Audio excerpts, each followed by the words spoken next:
नमस्कार, मैं छत्तीसगढ़ अखबार के यूट्यूब चैनल इंडिया आजकल के स्टूडियो से सुनील कुमार। आज थोड़ा सा भारी मन के साथ बैठा हूं मैं यहाँ पे। छत्तीसगढ़ के बस्तर में लगातार काम करने वाले एक पत्रकार मुकेश चंद्राकर की हत्या हो गई है। आमतौर पर बस्तर जिस हिंसा के लिए जाना जाता है वे नक्सली इस हत्या के लिए जिम्मेदार नहीं है, जो कि पहली नज़र में लोग सोचने लगते हैं कि क्या नक्सलियों ने मार डाला। नक्सलियों से परे लोग हत्या करें ऐसा वहाँ पर, पत्रकारों की हत्या करें ऐसे वहाँ पर कम होता है, शायद ही हुआ होगा। लेकिन क्यों हुआ ऐसा? मुकेश चंद्राकर ने एक टीवी चैनल के लिए काम करते हुए उसके छत्तीसगढ़ के ब्यूरो प्रमुख के साथ मिलकर एक रिपोर्ट शायद तैयार की थी सड़क निर्माण के भ्रष्टाचार के बारे में। 150 करोड़ का कोई भ्रष्टाचार था। मैं उस पर ज़्यादा जाना नहीं चाहता। उस ठेकेदार के परिवार ने, ठेकेदार के छोटे भाई ने मुकेश चंद्राकर को अपने घर बुलाया। परिचित थे दोनों, पुराने रिश्तेदार भी थे, और वहाँ उसका कत्ल कर दिया गया। और उसके बाद उसी बाड़े में एक सेप्टिक टैंक में मुकेश चंद्राकर की लाश को डालकर ऊपर से कंक्रीट का नया स्लैब बनाकर उसको छुपाने की कोशिश की गई। चारों तरफ से पुलिस पर भी दबाव था, तो पकड़ लिए गए ये लोग। लेकिन सवाल आज यहाँ पे बहुत सारे खड़े हो रहे हैं। कोई एक सवाल खड़ा नहीं हो रहा है, बहुत सारे सवाल खड़े हो रहे हैं, जिनमें एक सवाल यह है कि बस्तर में पत्रकारिता क्या है, कैसी है, और क्या ये खतरा जो है, क्या ये सचमुच का कोई एक रुख है, रुझान है, क्या है ये? क्या ये सिर्फ एक अकेली घटना है? क्या छत्तीसगढ़ में दूसरी जगहों पे जो काम करते हैं, क्योंकि ये ठेकेदारी का काम जो है इसका बस्तर से लेना देना नहीं है, ये तो पूरे प्रदेश में ऐसे दर्जनों ठेकेदार हैं, बड़े बड़े खरबपति कारखानेदार हैं, ऐसे लोग मौजूद हैं जिन्होंने देश के एक सबसे बड़े मजदूर नेता शंकर गुहा नियोगी का कत्ल करवाया था। ऐसे लोगों के बीच में क्या पत्रकार आज सचमुच सुरक्षित हैं? बस्तर में किस तरह से लोग काम करते हैं? क्या उनके सामने खतरे रहते हैं? क्या उनके अखबार या चैनल का मैनेजमेंट मुसीबत के वक्त उनके साथ खड़े रहता है? ऐसे तमाम सवालों को लेकर आज सुबह जब मैं संपादकीय लिख रहा था तो मेरे दिमाग में एक ही नाम सूझा कि मुझको आलोक पुतुल से बात करना चाहिए इस बारे में। आलोक छत्तीसगढ़ के सबसे प्रमुख स्वतंत्र पत्रकार हैं। वो बीबीसी, अल जजीरा, दुनिया भर के स्वतंत्र वेबसाइट्स के लिए, चैनलों के लिए वो लगातार लिखते हैं।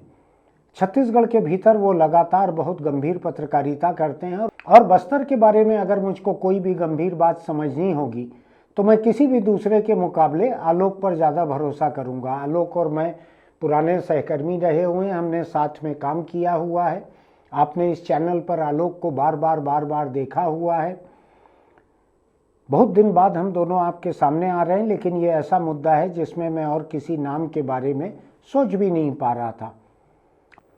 आलोक, ये जो हम बात करने यहाँ बैठे हैं, मैं आज स्वागत आपका है ऐसा बोल नहीं पा रहा हूँ, क्योंकि मैं बिल्कुल भी स्वागत नहीं कर रहा हूँ आपका। हम दोनों शायद एक ही तरफ हैं। बिना आपसे किसी चर्चा के मैं कह रहा हूँ कि हम दोनों शायद अखबार नवीस होने के नाते यहाँ बात करते बैठे हैं। जो घटना हुई है, मुकेश चंद्राकर को जिस तरह से मारा गया है, जब खबर आपको लगी उसके लापता होने की और आशंका थी कि शायद मार दिया गया होगा, और जिस वक्त ये खबर आ गई कि वो उसकी लाश मिल गई है मुकेश चंद्राकर की, आपका पहला सोचना क्या था? बस्तर में किसी पत्रकार की ये पहली हत्या नहीं थी। छत्तीसगढ़ में भी इससे पहले बिलासपुर में और बाकी जगहों में हत्याएं हुई हैं पत्रकारों की। बस्तर का एक किस्सा मुझको याद आता है नेमीचंद जैन का, 2013 का, जब पुलिस ने माओवादी होने के आरोप में नेमीचंद जैन को गिरफ्तार करके जेल भेज दिया था, और बाद में जब नेमीचंद जैन छूट कर आए तो माओवादियों ने उनको पुलिस का मुखबिर बताकर उनकी हत्या कर दी। तो ये दो पार्ट के बीच बस्तर के पत्रकार पीसते रहे हैं, पुलिस और माओवादी। जो वहाँ के ठेकेदार रहे हैं उनके बीच अब तक ऐसा कोई मामला सामने नहीं आया था जिसमें ठेकेदारों से अनबन की कोई गुंजाइश जो है वो दिखाई पड़े। पत्रकारों से अच्छे रिश्ते रहे हैं ठेकेदारों के। मैं ऐसा बिल्कुल नहीं कह रहा हूं कि वहां के पत्रकार जो मुद्दे हैं, असली मुद्दे हैं, जो ज़रूरी मुद्दे हैं, उस पर लिख पढ़ नहीं रहे हैं, लेकिन बहुत सारे मुद्दे वो गायब होते रहे हैं बस्तर की पत्रकारिता से। तो रिश्ते ठीक ठाक थे। अब ये जो मुकेश की हत्या हुई है, जिस तरीके से हत्या हुई है, उसमें ये भी समझ में आता है कि लोग इतने बेखौफ हो गए हैं कि उनको ये उम्मीद थी कि वो इस तरीके से मुकेश को दफन कर देंगे और फिर जो है वो आराम से बच जाएंगे, कंक्रीट की एक वॉल डाल के जो है बच जाएंगे। तो ये ठेकेदारों का बेखौफ होना और इस तरीके से हत्या में शामिल होना, ये बहुत भयावह है, चिंतनीय है। आलोक, मैं एक छोटी सी घटना आपको याद दिलाना चाहता हूं, जो हत्या तक तो नहीं गई थी, लेकिन कुछ महीने पहले की बात है। बस्तर के कुछ पत्रकारों की गाड़ी में गांजा रखकर और उनको आंध्र में गिरफ्तार करवाया गया था। मैं इतना सेफली बोल सकता हूं कि गिरफ्तार करवाया गया था, क्योंकि स्टेट गवर्नमेंट ने उस मामले में जो है आरोपी जो थानेदार थे उनको तुरंत ही कार्रवाई की। यानी राज्य सरकार ने अपने खुद के पुलिस अफसरों को तुरंत ही गिरफ्तार करके जेल भेज दिया था, बिना कोई एफआईआर हुए, बिना कोई शिकायत हुए जी। तुरंत ही सरकार को तुरंत ही समझ आ गया था कि उसके लोगों ने रेत ठेकेदारों के साथ मिलकर, जो शायद तेलंगाना के रेत ठेकेदार थे, तो ये भी एक मामला था। ये हत्या नहीं थी लेकिन चरित्र हत्या थी। आज भी शायद नारकोटिक्स एक्ट का मामला बस्तर के वो 2-3 पत्रकार अभी भी झेल रहे हैं, अभी भी शायद वहाँ पेशी पे उनको जाना पड़ता है तेलंगाना। मुझको अगर ठीक याद है तो शायद हर सप्ताह उनको जाना पड़ता है। ऐसा मुझको भी कल किसी ने हर सप्ताह ही कहा है। तो ये पहला मौका नहीं है बस्तर में जब ठेकेदारों ने ये किया है, एक चरित्र हत्या की, उनको जेल भिजवाने का इंतजाम किया। और अगर राज्य सरकार को ये समझ नहीं पड़ता कि उनकी पुलिस शामिल है, सबूत नहीं रहते, सीसीटीवी रिकॉर्डिंग नहीं रहती, तो शायद ये पत्रकार जेल में भी रहते वहाँ। देखिए, ये जो ताज़ा घटनाक्रम हुआ है, मुकेश चंद्राकर की जो हत्या हुई है, उस मामले में भी पत्रकारों के भीतर, जहां मैंने बीजापुर के पत्रकारों से बातचीत की, बस्तर के दूसरे पत्रकारों से बातचीत की, वो इस बात को लेके ज़्यादा आक्रोशित थे कि पुलिस ने समय रहते कार्रवाई नहीं की। वो ये जानते हैं कि पुलिस के समय रहते कार्रवाई होने के बावजूद जो है मुकेश का जिंदा बच पाना तो मुश्किल था, लेकिन ये मुकेश की लाश जो है, मुकेश का शव जो है जिस समय बरामद हुआ, वो शायद वो मियाद जो है और कम हो सकती थी। उससे पहले ही ये काम किया जा सकता था। मुकेश के भाई ने, मुकेश के दूसरे साथियों ने खुद से मुकेश के लैपटॉप से उसका आखिरी लोकेशन निकाला और पुलिस को उपलब्ध कराया, और बावजूद, और ये वही जगह थी जहां से मुकेश का शव बरामद किया गया है।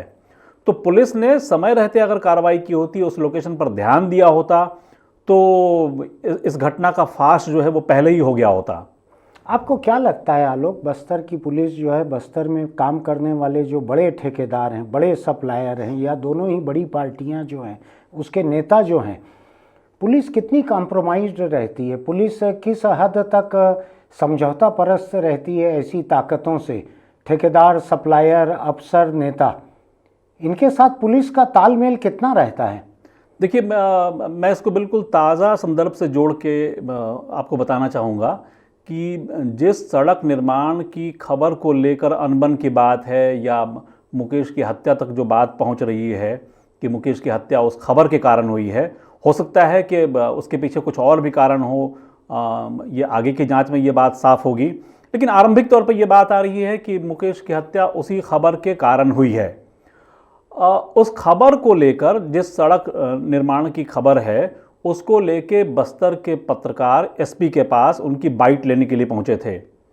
और बस्तर के ये जो बीजापुर का जो मामला है, बीजापुर के एसपी, तो बीजापुर के एसपी ने कहा कि देखिए, गड़बड़ी की बात तो जाने दीजिए, इस इलाके में ठेकेदार काम कर रहे हैं, सड़क बना रहे हैं, इसके लिए उनको बधाई दी जानी चाहिए।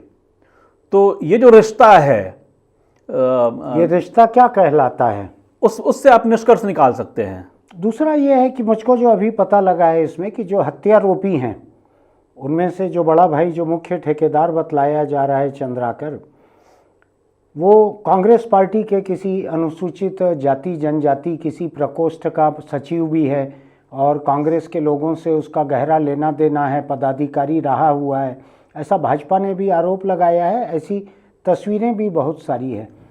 कांग्रेस पार्टी के अनुसूचित जाति के वो उपाध्यक्ष हैं प्रदेश के। इसके अलावा अभी हाल में जो महाराष्ट्र का विधानसभा चुनाव हुआ है उसमें प्रचार करने उस विधानसभा चुनाव में उनको ऑब्जर्वर बनाया गया था। ऑब्जर्वर बनाया गया था। अब मैं ये समझना चाह रहा हूँ, खासकर बस्तर के संदर्भ में, कोई एक घटना होती है उसमें कांग्रेस के नेता का नाम आता है, कोई दूसरी घटना होती है उसमें भाजपा के नेता का नाम आता है। तो ये राजनीति जो है बस्तर की, ये क्या इस तरह के कारोबारियों, इस तरह के ठेकेदारों, इनके बिना वहाँ गुजारा नहीं है क्या? माओवाद के नाम पे बस्तर में जो कुछ चल रहा है, सड़क निर्माण हो, चाहे स्वास्थ्य की सुविधाएं हों, चाहे शिक्षा की सुविधाएं हों, या कोई भी खरीदी हो, निर्माण हो, सब में माओवाद की आड़ ले ली जाती है और किसी को इस बात की परवाह नहीं रहती कि वहाँ निर्माण हो रहा है, चीज़ें पहुँच रही हैं, विकास के काम हो रहे हैं या नहीं हो रहे हैं। बहुत सारे ऐसे मामले आए हैं कि तालाब खुदे नहीं और तालाबों का पूरा भुगतान कर दिया गया। ऊपर से नीचे तक अफसरों को मालूम है, लेकिन कोई अफसर उस इलाके में केवल इस बिना पे कि वहाँ माओवादी हैं, संवेदनशील इलाका है, इसलिए हम जो है वहाँ नहीं जाएंगे। इसको एक छोटे से उदाहरण से मैं आपको साफ करूँगा। बस्तर में वन विभाग बार बार ये क्लेम करता है कि वहाँ हम जानवरों की, वन्य जीवों की गणना इसलिए नहीं करवा पाते क्योंकि वो संवेदनशील इलाका है। मुझको आरटीआई में ये जवाब दिया गया था और उसी आरटीआई में ये भी बताया गया था कि वहाँ नाइट पेट्रोलिंग के लिए जो है वो हट्स बनाए गए हैं, रात में पेट्रोलिंग करते हैं मजदूर। तो आप इससे अनुमान लगा सकते हैं कि दिन में जानवर देखने नहीं जा पा रहे हैं, लेकिन रात में आप पेट्रोलिंग कर सकते हैं, क्योंकि पेट्रोलिंग में पैसा है, हट्स बनाने का खर्चा है, आप वहाँ सड़कों का निर्माण कर रहे हैं, आप कह रहे हैं कि आपने वहाँ इतने किलोमीटर जो है सड़कें बना दी हैं। जिस मौसम में लेंटाना, ये जो पुटुश इस तरह का जो घास है, गाजर घास कहते हैं जो, नहीं वो तो दूसरी घास है। अच्छा। ये लेंटाना जो है वो बड़ी कांटेदार घास होती है। अच्छा। और बड़ी तेजी से फैलती है। तो ये सालों भर जो है वन विभाग वहाँ कटवाता रहता है। और कुटुमसर का एक मामला मुझको याद आता है कि कुटुमसर का जितना क्षेत्रफल है उससे ज़्यादा इलाके में वन विभाग जो है वहाँ कटवा चुका है लेंटाना। बहुत बढ़िया। तो इस तरह के घोटाले जो है वो चलते रहते हैं और हर बार जो है माओवाद की आड़ ले ली जाती है। मैं एक दूसरी चीज़ समझना चाह रहा हूँ। कुछ लोगों ने मुझको बतलाया, अभी पिछले 2-3 दिन जो बस्तर के लोगों से बात हुई, बस्तर के कई बड़े पुलिस अफसर ऐसे रहे हैं जो अलग अलग ठेकेदारों के नाम से खुद ही ठेके लेते थे और उनको छोटे ठेकेदार चलाते थे, उसमें बड़े ठेकेदार कमाई करते थे। एक वक्त मुझको याद है, आपको भी पता होगा, बस्तर के एक सबसे बदनाम पुलिस अफसर जो थे, उनके बंगले पे, वहीं पे पड़ोसी राज्य से आए हुए ठेकेदारों को बैठाकर ठेके बांटे जाते थे। ठीक है, तुम इसको कर लो, तुम इसको कर लो, तुम इसको कर लो। तो बस्तर के अफसर जो हैं वो नक्सल उन्मूलन के नाम पे क्या इस तरह के धंधे में भी लग जाते हैं? कुछ अफसर में, सबका नहीं कह रहा। देखिए, ये बस्तर की बड़ी त्रासदी है, बहुत भयावह है ये, कि जिन सड़कों के निर्माण के लिए सीआरपीएफ के, बीएसएफ के, डीआरजी के या छत्तीसगढ़ के पुलिस बल के जवानों ने अपनी जान कुर्बान कर दी, उन सड़कों का निर्माण भी नहीं हो पाया। उन सड़कों में भारी भ्रष्टाचार हुआ और उसका पूरा का पूरा भुगतान हो जाता है। किसी भी मामले में कहीं भी मुझको अब तक याद नहीं आता है कि किसी ठेकेदार को दोषी ठहराया गया हो। कभी अगर दोषी ठहरा भी दिया जाता है तो बाद में क्लीन चिट दे दिया जाता है। तो बस्तर इस मामले में ठेकेदारों के लिए तो बहुत सौभाग्यशाली है। हाँ, ठेकेदार बड़े खुश हैं उस इलाके के, क्योंकि मैं फिर वही बात दोहराऊंगा कि माओवाद जो है, माओवाद की आड़ में उनके सारे अपराध, सारे भ्रष्टाचार जो है वो छुप जाते हैं। आलोक, एक चीज़ आप समझाइए मुझको, अभी जो हम बात कर रहे हैं इसमें किसी टाइम फ्रेम की चर्चा हमने नहीं की है कि ये 1 साल की विष्णुदेव साय सरकार के समय का है ये सब, कि उसके पहले की 5 साल की भूपेश बघेल की कांग्रेस सरकार के समय का है, या उसके पहले की 15 साल रमन सिंह की सरकार के समय का है।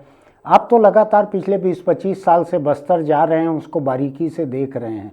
आपको क्या लगता है कि अलग अलग पार्टियों की सरकार, अलग अलग मुख्यमंत्री, क्या वहाँ पर कोई फर्क पड़ा है इन चीज़ों में किसी राज्य में? सारी सरकारें एक जैसी हैं, बस्तर के आम लोगों की धारणा बिल्कुल यही है। और अव्वल तो जो राजनीतिक, ये ठीक है कि बस्तर के लोग वोटिंग भी करते हैं, वो अपने स्थानीय नेताओं को पहचानते भी हैं, लेकिन राजनीतिक चेतना का हाल ये है कि 2014 के चुनाव में मुझको याद आता है कि जब हमने कुछ ग्रामीणों से बातचीत की कि भारत का प्रधानमंत्री कौन है, तो उनके जहन में आज तक इंदिरा गांधी का ही नाम था।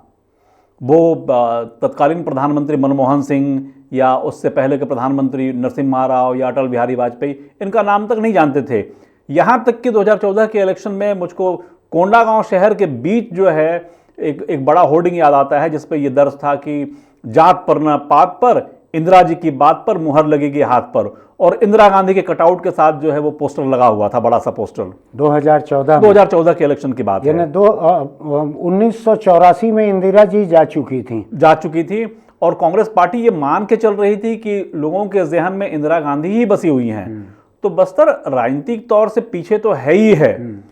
और बस्तर में ये ठीक है कि कांग्रेस पार्टी, बीजेपी और बाकी पार्टियां जो हैं वो चुनाव लड़ती हैं, उनके नेता जनता तक जाते हैं, लेकिन चुनाव के बाद जनता के लिए सारे नेता एक जैसे ही साबित होते रहे हैं और इनके बीच बड़े घनिष्ठ संबंध समझ में आते हैं, चाहे वो कांग्रेस के नेता हों, चाहे वो बीजेपी के नेता हों। राजनीतिक तौर पे बयानबाजी दूसरी बात है, भीतर खाने की बात यह है कि सब एक दूसरे को बचाते रहते हैं, फलते फूलते रहते हैं। आप दोनों पार्टी के नेताओं का बोल रहे हैं कि नेताओं और ठेकेदारों का बोल रहे हैं कि ठेकेदारों और अफसरों का बोल रहे हैं? आपने इस बात को ठीक ठाक विस्तारित कर दिया है। मैं तो चर्चा दोनों पार्टी के नेताओं के बारे में कह रहा था, लेकिन ये बिल्कुल दुरुस्त बात है कि अफसर, ठेकेदार, नेता सब एक दूसरे को बचाते हैं, फलते फूलते हैं। ये जो मैं कई बार संपादकीय में इस बात को लिखता हूँ कि नेता, अफसर, ठेकेदार, ये एक बरमूडा ट्रायंगल की तरह हो जाता है, जिसमें लोकतंत्र, जनता के हित सब डूब जाते हैं। जैसा एक समंदर में एक वक्त बरमूडा ट्रायंगल कहा जाता था, जहाँ जाने वाले जहाज डूब जाते थे। तो आपको लगता है कि छत्तीसगढ़ में बस्तर इसकी सबसे बड़ी मिसाल है? बस्तर से परे भी राज्य के दूसरे हिस्सों में भी पिछले 10-15 सालों में ऐसा लगता है कि नेता, ठेकेदार और अफसरशाही का जो पूरा गठजोड़ है वो राज्य के विकास को भी अवरुद्ध कर रहा है, भ्रष्टाचार में भी डूबा हुआ है, चूस ले रहा है, एक दूसरे की मदद से आगे बढ़ रहा है। आलोक, एक चीज़ मुझको बताइए, हम थोड़ा सा जर्नलिज्म की तरफ लौटें, जो आज का हमारा खास फिक्र का मुद्दा है। बस्तर में जो पत्रकार काम करते हैं, कोई किसी चैनल के हों, कोई अखबार के हों, पूरी तनख्वाह पाने वाले लोग शायद कम होंगे, गिनती के होंगे। अधिकतर लोग जो हैं 1000-2000 रुपया रेम्यूनरेशन या 2-4-5 हज़ार रुपया अखबार या चैनल से मिलता है। बाकी उनको एक आईडी दे दिया जाता है, एक माइक है या आईडी कार्ड है अखबार के नाम पर, चैनल के नाम पर। ये उम्मीद करते हैं मालिक कि आप कमा खा लोगे, वहाँ पे कैसे कमाओगे खाओगे, शायद उनका अपना एक कोई सोच होगा, और इश्तहार भेज दोगे, चुनाव के समय कैंडिडेट से, पार्टी से पैसा उगाही करके दे दोगे। ऐसी उम्मीदें मैंने देखी हुई हैं। इससे बड़ी उम्मीदें जो हैं राजधानी रायपुर में बैठे हुए या दिल्ली से आने वाले पत्रकारों को होती है कि बस्तर का पत्रकार बिना तनख्वाह पाए वहां बैठ के क्रांति करे। और ये जो पर्यटन जो पत्रकारिता है, दिल्ली से आया हुआ एक पत्रकार एक दिन के लिए वहां जाता है, लाखों रुपए खर्च करता है, वो हवाई जहाज में आता है, हवाई जहाज से जाता है, 5 स्टार होटल में ठहरता है, यहां से एक बड़ी आलीशान गाड़ी करता है, 1 या 2 गाड़ियां अपने क्रूज के लिए अलग गाड़ी करता है और सबको लेके जाता है। और फिर उसको ये उम्मीद रहती है कि बस्तर का पत्रकार ये रिपोर्ट क्यों नहीं कर रहा है, उसको तो क्रांति कर देनी चाहिए थी। तो मालिकों की अपेक्षाएं तो है ही हैं, उसके अलावा बड़े पत्रकारों की भी अपेक्षा है जो गले गले तक भ्रष्टाचार में डूबे हुए हैं, नेताओं के साथ जो है, जिनके मतलब नेताओं के पैसे पे पलने वाले पत्रकार जो है, मैं उनको देखता हूं कि वो बस्तर के पत्रकारों के बारे में टिप्पणियां करते हैं और कहते हैं कि बस्तर के पत्रकार ज़्यादातर ठेकेदार हो गए हैं, या फलां खबर नहीं छापते, या उनको तो ये करना चाहिए। तो ये उम्मीद बड़ी बेमानी लगती है, मालिकों की भी और पत्रकारों की भी। लेकिन हम अगर इस तबके को छोड़ दें, ये मालिक तबका, ये पत्रकार तबका छोड़ दें, जो बस्तर में काम कर रहे हैं पत्रकार, आपने बहुत करीब से देखा है, बहुत सारे लोगों से आपके, मेरा ऐसा मानना है आपका एक दिन भी ऐसा नहीं गुजरता होगा जब किसी न किसी एक से आपकी चर्चा न होती हो। आपको क्या लगता है ये लोग किन स्थितियों में काम करते हैं, क्यों करते हैं, किस उम्मीद में जर्नलिज्म करते हैं? क्या इनको कमाई का कोई हिस्सा मिलता है? क्या ये किसी मुहिम पे, मिशन पे काम कर रहे हैं? क्या इनको लगता है कि इनका, जैसे अब हो गया है कि बिना मालिक के भी आप अपने YouTube चैनल को लेकर जिंदा रह सकते हैं, जैसा कि मुकेश चंद्राकर के बारे में था, YouTube चैनल उसका कामयाब था, हो सकता है रोजी रोटी थोड़ी सी चल जाए। आपको क्या लगता है बस्तर में पत्रकार एक तरफ पुलिस से खतरा झेलते हुए, आपको ध्यान होगा कि रमन सिंह की सरकार के समय प्रभात को गिरफ्तार किया गया था, जिसको लेकर विनोद वर्मा जी उस वक्त पत्रकार थे, कांग्रेस की राजनीति में नहीं आए थे, वो एडिटर्स गिल्ड के टीम में प्रकाश दुबे जी के साथ यहाँ आए थे, और यहाँ से मुझको और रुचिर गर्ग को भी उन्होंने साथ में रखा था, और सीएम से मिले थे, जांच करने गए थे, जेल गए थे, प्रभात से मिलने, ऐसा कुछ किया था। ये पूरा किस्सा क्या है ये, अब मैं आपसे ये जानना चाहता हूँ कि उस समय क्या हुआ था, उस समय हुआ, सरकार का रुख कैसा था? हाँ, उस समय हुआ ये था, क्योंकि बस्तर से जुड़ा हुआ मामला है ये, और बस्तर के पत्रकार की गिरफ्तारी से जुड़ा हुआ मामला है, इसलिए मैं उसको बतला रहा हूँ। संतोष यादव और प्रभात सिंह की अरेस्टिंग हुई मुझको प्रभात का नाम ज्यादा याद पड़ रहा था, क्योंकि हमने शायद प्रभात को यहाँ इंटरव्यू किया भी था एक बार। जी। तो हुआ ये था कि प्रकाश दुबे जी जो हैं हमारे बहुत पुराने दोस्त हैं, और वो एडिटर्स गिल्ड के सेक्रेटरी भी थे। वो भास्कर नागपुर, मुंबई, पुणे और जबलपुर इसके एडिटर भी हैं। तो वो और विनोद वर्मा उस वक्त शायद अमर उजाला में काम करते थे, एडिटर्स गिल्ड के एग्जीक्यूटिव मेंबर थे। इन दो लोगों की टीम बनाकर रायपुर भेजी गई थी कि जिन पत्रकारों को नक्सल इलाके में पुलिस ने गिरफ्तार किया है उसकी जांच करें कि क्यों किया है। तो इन्होंने पहले मुझसे समझा था टेलीफोन पे पूरा, जरूर रुचिर से भी समझा होगा। रुचिर भी उस समय राजनीति में नहीं आए थे, नवभारत के संपादक थे, आप भी शायद नवभारत के सलाहकार संपादक थे उस दौर में। तो जब ये लोग रायपुर आए, इन्होंने फिर हमसे बात की कि जा रहे हैं सीएम से, रमन सिंह जी से इतने बजे मिलना तय है। तो उस वक्त प्रकाश दुबे और विनोद वर्मा ने मुझसे, रुचिर से अनुरोध किया कि आप भी चलिए साथ में। तो मैंने कहा कि हमारे नाम पे तो समय लिया नहीं गया है, हम एडिटर्स गिल्ड के टीम के मेंबर नहीं है, हमारा जाना ठीक नहीं होगा। उन्होंने कहा नहीं, हम स्थानीय चीज़ों को उतना नहीं जानते हैं, हो सकता है वहाँ पे अफसर हमको मिसगाइड करने की कोशिश करें, आप लोग रहेंगे तो चीज़ें ज़्यादा तथ्यपूर्ण रहेगी। तो मैंने इंसिस्ट किया था कि आपने जिससे भी टाइम लिया है पहले आप उनको खबर कीजिए कि 2 लोकल जर्नलिस्ट भी आपके साथ आ रहे हैं, अगर वो चाहेंगे तो हम जाएंगे, नहीं तो बिना बुलाए हम आपके साथ नहीं चले जाएंगे। रमन सिंह का दौर था, वो उदार मन के थे, तो उन्होंने हम लोगों को भी आने के लिए कहा, उनके जिस अफसर ने भी कहा हो। तो प्रकाश दुबे और विनोद वर्मा के साथ मैं और रुचिर भी वहाँ गए। रमन सिंह और उनके साथ उनके जितने सीनियर ऑफिसर हो सकते थे, वहाँ पे DGP, home secretary, ACS, CM secretariat, ADG intelligence, जितने हो सकते थे, मेरे ख्याल से डायरेक्टर पब्लिक रिलेशंस भी थे, सारे लोग वहाँ पर मौजूद थे और खुल के बातचीत हुई। और उस वक्त मुझको याद है कि एसीएस होम सुब्रमण्यम थे, जो बाद में कश्मीर के चीफ सेक्रेटरी होके गए। उन्होंने भरपूर कहा, जोर देकर कहा कि हमारे पास पुख्ता सबूत है जिनको हमने गिरफ्तार किया है कि नक्सल मददगार थे, ये था वो था। काफ़ी बातचीत हुई थी, लेकिन उस बातचीत में अफसर और रमन सिंह ये भी सुनने के लिए तैयार थे, हम लोग भी सुनने के लिए तैयार थे। तो आखिर में नतीजा ये निकला कि ठीक है, आप लोग जाइए वहाँ, हम जेल में मिलने का इंतज़ाम करवा देते हैं, आप मिलिए, उनसे बात कीजिए। खुले मन के थे उस समय वो लोग।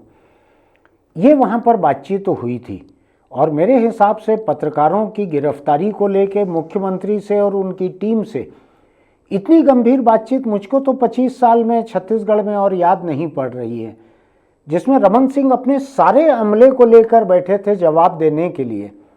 और यहाँ भी एडिटर्स गिल्ड सबसे बड़ी संस्था एक है प्रेस में पत्रकारों की, उसकी टीम थी। उन्होंने हम 2 लोगों को, जैसा आप बस्तर जाते हैं तो आप किसी लोकल मुफस्सिल करेस्पॉन्डेंट को साथ में रख लेते हैं कि वो रास्ता बता देंगे, वो गोंडी हल्बी का ट्रांसलेशन कर देंगे। ऐसा ही मुझको रुचिर को ले गए थे ये लोग।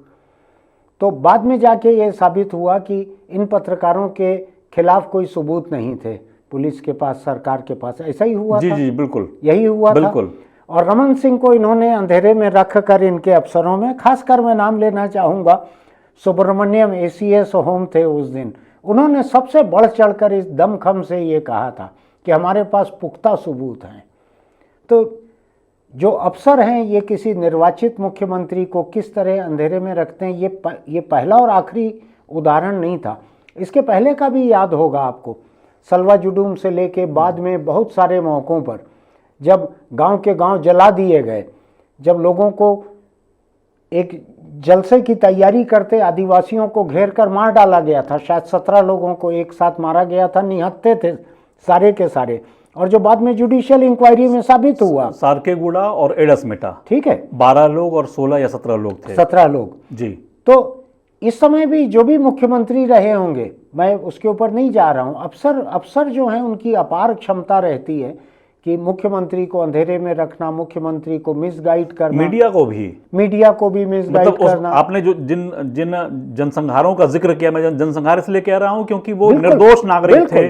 बच्चा एक उसमें मारा गया था, मुझको याद है कि वो केवल इसलिए मारा गया था क्योंकि उसका गणित बहुत अच्छा था। गांव के लोगों ने उस बच्चे को बैठाया था कि ये जो हम त्योहार बीज पंडुम मनाने वाले हैं उसमें कितना खर्चा होगा, कितना चावल लगेगा, कितना दाल लगेगा, उसका जोड़ घटाव करने के लिए उस बच्चे को रखा गया था। जो पढ़ता था, जानता और वो बच्चा मारा गया था उसमें।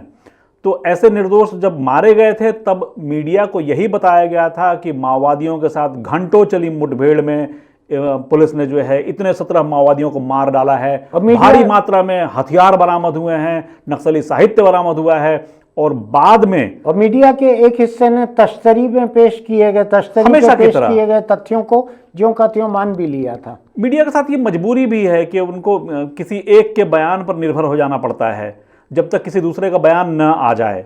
आलोक, हम बात कर रहे थे बस्तर के पत्रकारों की। आपको क्या लगता है लोग क्यों काम करते हैं वहाँ पे, जहाँ पुलिस का भी खतरा है, नक्सलियों का भी खतरा है और अब तो ठेकेदारों का भी खतरा हो गया है? देखिए, ये खतरा तो देश के बाकी हिस्सों में भी है, थोड़ा कम है।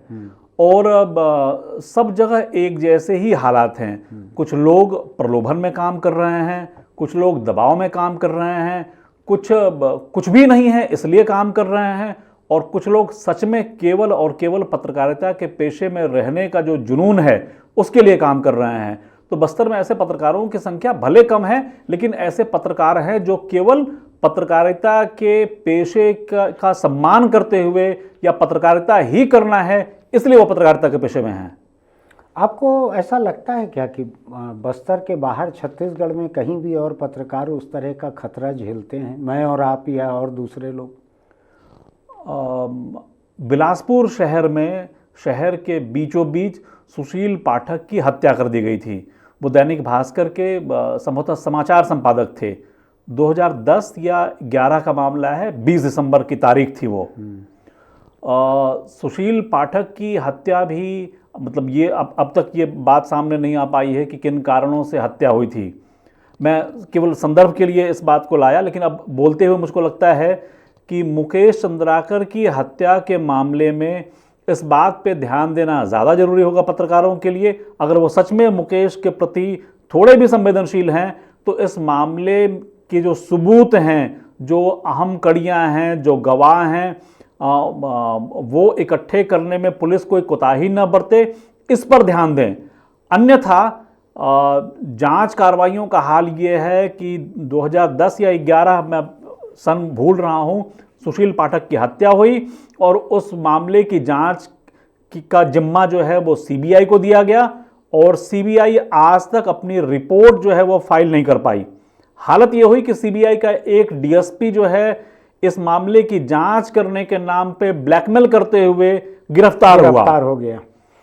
लेकिन सुशील पाठक की जो हत्या हुई थी आलोक, वो कोई क्लू ऐसा नहीं मिला कि वो पत्रकारिता को लेकर हुई थी। ये कह पाना तो बहुत मुश्किल है क्योंकि कोई सबूत ऐसे नहीं आए थे कम से कम सामने। वो आप कह सकते हैं, लेकिन बहुत सारे लोग ये मान के चलते हैं कि उन्होंने जो रिपोर्टिंग की जो उसके कारण ही ये खतरा हुआ है और उसके कारण ही उनकी जान गई। अच्छा। क्योंकि बाकी जो बातें कही गई कि उनका ज़मीन जायदाद से कोई लेना देना था, किसी ज़मीन के की खरीद बिक्री से जो है उनका कोई लेना देना था, वो बात भी एस्टेब्लिश नहीं हो पाई। यानी वो पूरा अंधेरे में ही बिल्कुल अंधेरे में है। लेकिन ये मामला सामने है बिल्कुल कि ये मुकेश चंद्राकर ने शायद 10 दिन पहले एक रिपोर्टिंग में हिस्सा लिया था, एनडीटीवी की रिपोर्ट थी शायद वो जी, और उसकी वजह से ये तनातनी हुई है। और जो भी बातचीत हुई है दोनों के बीच में, मरने वाले और मारने वाले के बीच में, वहाँ तक पहुँच तो नहीं है। लेकिन जो आप कह रहे हैं कि जांच में पुलिस के सामने तथ्य रखना पड़ेगा, तो मुझको लोगों से बात करते करते बस्तर के पत्रकारों से ये भी पता लगा है कि परिवार ने लोकेशन निकाल के बताई पुलिस को कि ये बाड़ा लोकेशन मिल रहा है उसके फ़ोन का, जो बाड़ा जो है ठेकेदार का बाड़ा था। इसके बाद पुलिस ने तेज़ी से कार्रवाई नहीं की। हो सकता है कि मारा ना हो, बंद करके रखा होता तो शायद जिंदा मिल जाता। दूसरा मुझको ये पता लगा कि जो चबूतरा कंक्रीट ढाला गया सेप्टिक टैंक के ऊपर लाश को बंद करने के बाद, इसकी जानकारी भी पत्रकारों ने पुलिस को दी। जी बिल्कुल ऐसा ही है। अब वहाँ के पत्रकारों ने मुझको बताया कि पुलिस अधीक्षक देर रात जो है उस बाड़े में पहुंचे थे। हाँ। और उन्होंने जो है वो बाकी इलाके का भी मुआयना किया, लेकिन वो फिर वहां से लौट गए थे। उन्होंने नोटिस नहीं किया था। बाद में पत्रकारों के कहने पर हाँ, ये मुझको भी वहां के पत्रकारों ने ये बात कही। जी। मैं एक और चीज आपसे समझना चाहता हूं। मुझको कुछ लोग कहते हैं कि बस्तर के बहुत सारे पत्रकार जो हैं सरकार पुलिस इनके साथ मिलकर ठेकेदारी भी करते हैं वहां पर।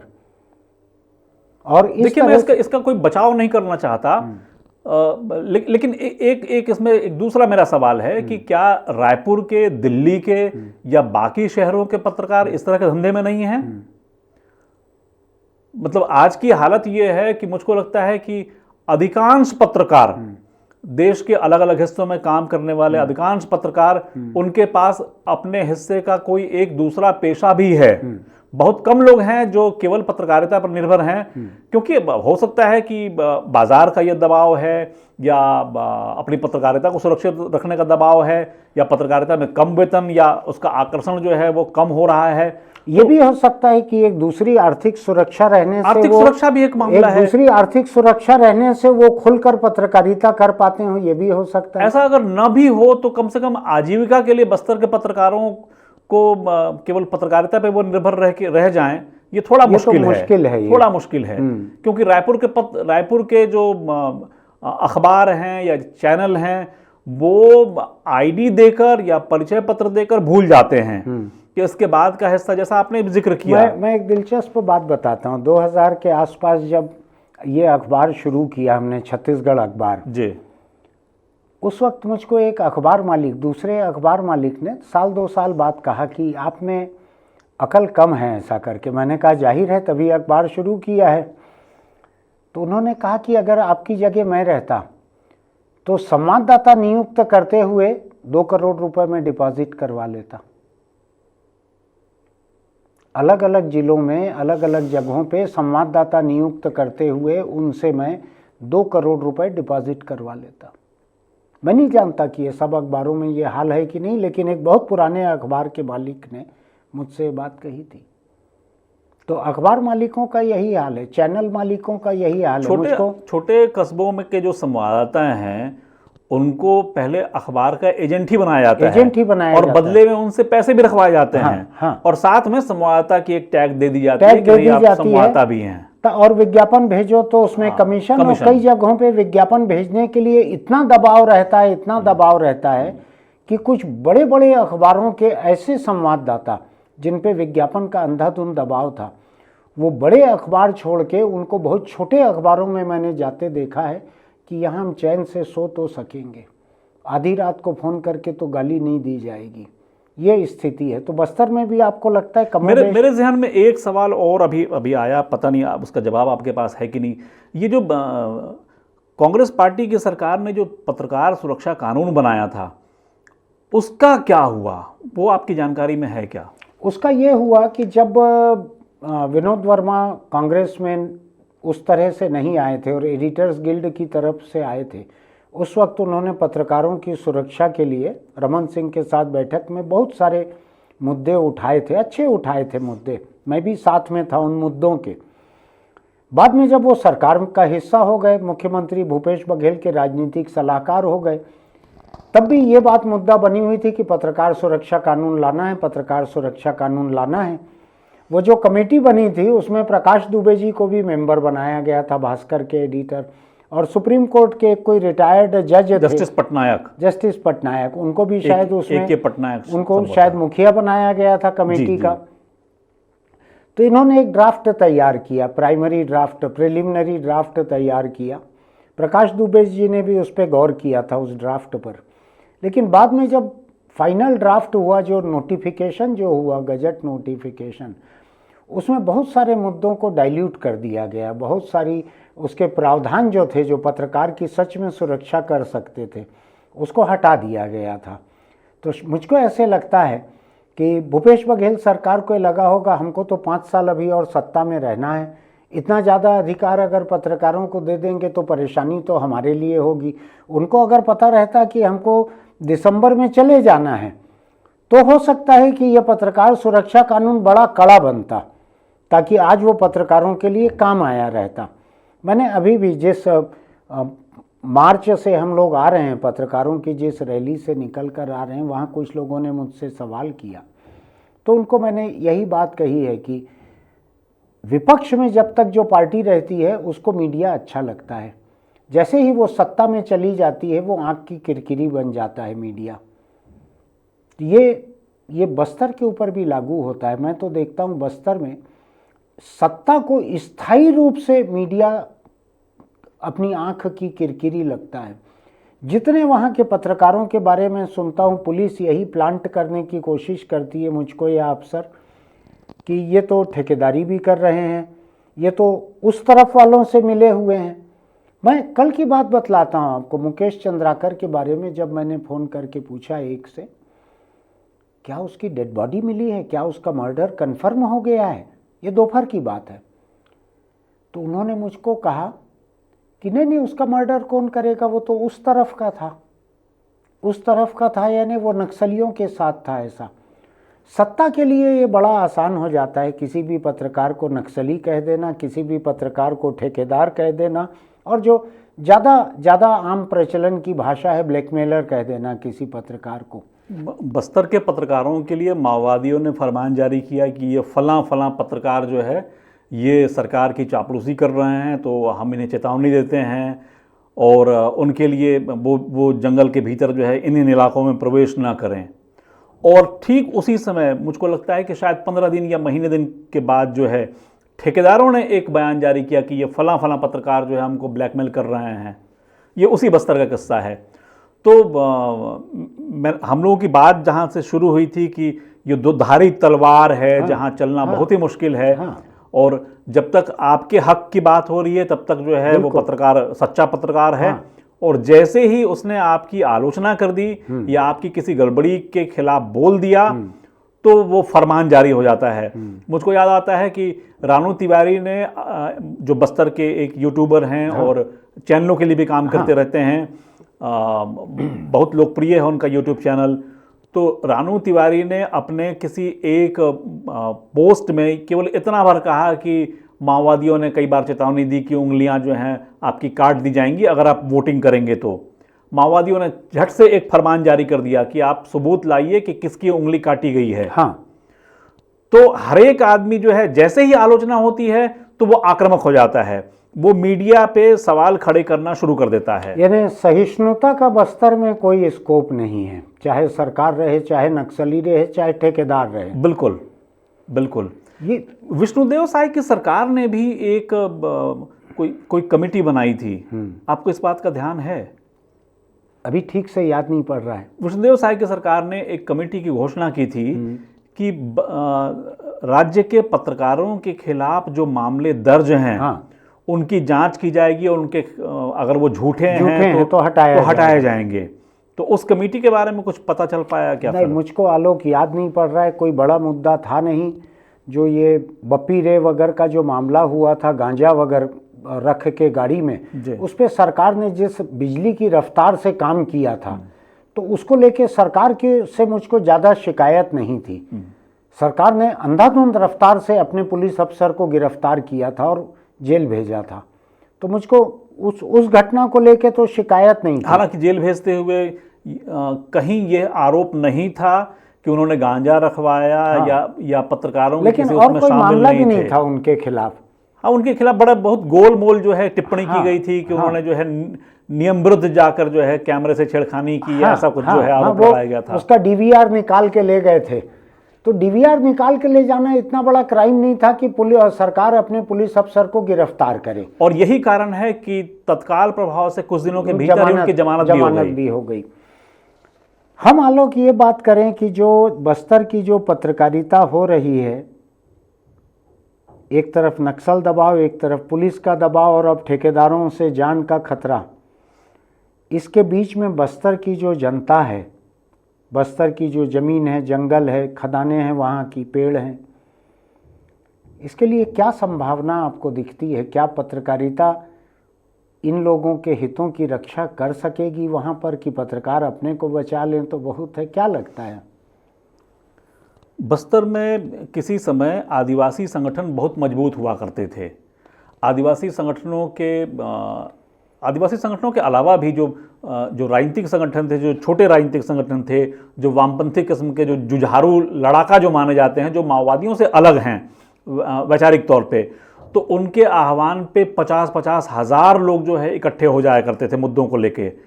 लेकिन पिछले कुछ सालों में हर जगह जिस तरीके से आदिवासियों को लेबल किया गया है, उनको माओवादी बताया गया है या माओवादी समर्थक बता के जो है उनके हौसलों को तोड़ा गया है, तो अब बस्तर की जनता जो अब तक लड़ने भिड़ने के लिए राशन पानी लेके जो है वो 3-3 दिन का सफर करते हुए जगदलपुर आंदोलन करती थी, उसकी गुंजाइश अब नहीं दिखाई पड़ती है। पत्रकारों को अपने हिस्से की लड़ाई तो खुद ही लड़नी पड़ेगी। आलोक, आज की बातचीत ये ख़त्म करने लायक तो नहीं है, लेकिन हर अच्छी चीज़ का कोई न कोई अंत होता है। हम किसी और मुद्दे पर दोबारा चर्चा करेंगे। आज आपने समय निकाला, बहुत धन्यवाद और शुक्रिया। मैं उम्मीद करता हूं कि मुकेश चंद्राकर के जो भी कातिल होंगे और जो वजहें होंगी, एक कत्ल के एक कातिल से अधिक बड़ी जो खतरनाक वजहें पैदा हो रही हैं बस्तर की पत्रकारिता पे, वो दूर हो। और बस्तर के पत्रकारों को मेरी शुभकामनाएं भी हैं कि इतनी विपरीत परिस्थितियों में वो काम करें। बिल्कुल। जो बस्तर के पत्रकारों पर जो तोहमत लगती है, उसके बारे में मैं इतना कहना चाहता हूं कि इनमें से कोई भी तोहमत ऐसी नहीं है जो राजधानी रायपुर या दूसरे किसी ज़िले या दिल्ली के पत्रकारों पर न लगी हों। और जितनी बस्तर पे सच हो सकती हैं, उतनी रायपुर के पत्रकारों पे, मुझ पर, आलोक जी का नहीं कहूँगा, इनकी साख बहुत अच्छी है, दिल्ली के पत्रकारों पर भी ये लागू हो सकती हैं। ऐसी विपरीत और विकराल परिस्थितियों में मुकेश चंद्राकर को जिस तरह से वहाँ मारा गया है, वो बहुत तकलीफ़देह। मैं उसको लेकर डरा सहमा इसलिए हूँ कि इतने पैसे वाले ठेकेदार तो पूरे प्रदेश में बिखरे हुए हैं, इससे 100 हज़ार गुना अधिक पैसे वाले कारखानेदार बिखरे हुए हैं, खदान के मालिक या जो खदानों पर कब्जा करना चाहते हैं वो बिखरे हुए हैं। इन सब के लिए तो हमने देखा हुआ है जिस तरह से भाड़े के हत्यारे कहीं कहीं काम करते हैं। क्या ये एक सिलसिला शुरू हो जाएगा? क्या किसी पत्रकार का ऐसा कत्ल करके बाकी पत्रकारों के बीच एक दहशत पैदा की जाएगी कि अगर बहुत ज़्यादा नुकसान हमको पहुंचाओगे, हमारे पेट पे लात मारोगे, तो हम तुम्हारे पेट पे गोली मारेंगे या चाकू मारेंगे? क्या होगा? फिक्र है मुझको लगता है कि लोकतंत्र में सरकार के जिम्मे एक बहुत बड़ी बात होती है, तो सरकार उसको पूरा करे। कांग्रेस पार्टी, जिसके कि पदाधिकारी इस हत्यारोपी परिवार का जो मुखिया है, ये जो ठेकेदार है, ये कांग्रेस पार्टी का पदाधिकारी है। मुझको लगता है कि अगर एक जिम्मेदार पार्टी है कांग्रेस पार्टी, तो उसको खुद होकर इस पर एक सफाई देनी चाहिए, एक बयान देना चाहिए कि उसका क्या लेना देना है। मैं नेताओं के बारे में एक बात कहना चाहता हूँ, बिना किसी पार्टी या नेता का नाम लिए हुए। किसी ओहदे पे पहुंचे हुए नेता रातों रात 1-1 करोड़ रुपए की गाड़ी में चलने लगे हैं। 1-1 करोड़ रुपए की गाड़ी आ जाती है उनके पास किसी ओहदे पर पहुंचते ही। तो कहीं ना कहीं से तो आती होगी। क्या पत्रकार इसकी रिपोर्टिंग ना करे? क्या जो ठेकेदार ऐसी गाड़ी देते हैं 1-1 करोड़ रुपए की, क्या वो कौन सा घपला कर रहे हैं? कैसे 40 करोड़ 50 करोड़ की सड़क 100 करोड़ की हो जा रही है? क्या इसके बारे में रिपोर्टिंग ना करें? सोचिएगा आप। जो लोग वहाँ काम कर रहे हैं, हमारे साथी हैं, उनको मेरी शुभकामनाएं। उनकी जान बची रहे, उनकी साख बची रहे और उनके घर का चूल्हा जलते रहे। फिर मिलेंगे।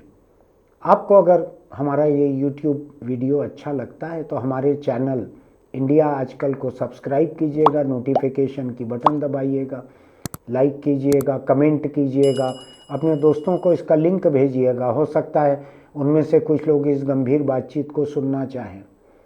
लगे हाथों सलाह मेरी यही है, अच्छे मीडिया को बढ़ावा दीजिए, जिम्मेदार मीडिया को बढ़ावा दीजिए। मैं किसी एक channel, TV channel, YouTube channel या अखबार को बढ़ावा देने की बात नहीं कह रहा हूँ। जो असल मुद्दों को लेकर आगे बढ़ते हैं, जो असल मुद्दों को लेकर लड़ते हैं, चाहे वो पत्रकार हों चाहे पब्लिशर हों, उनको बढ़ावा दीजिए। फिर मिलेंगे।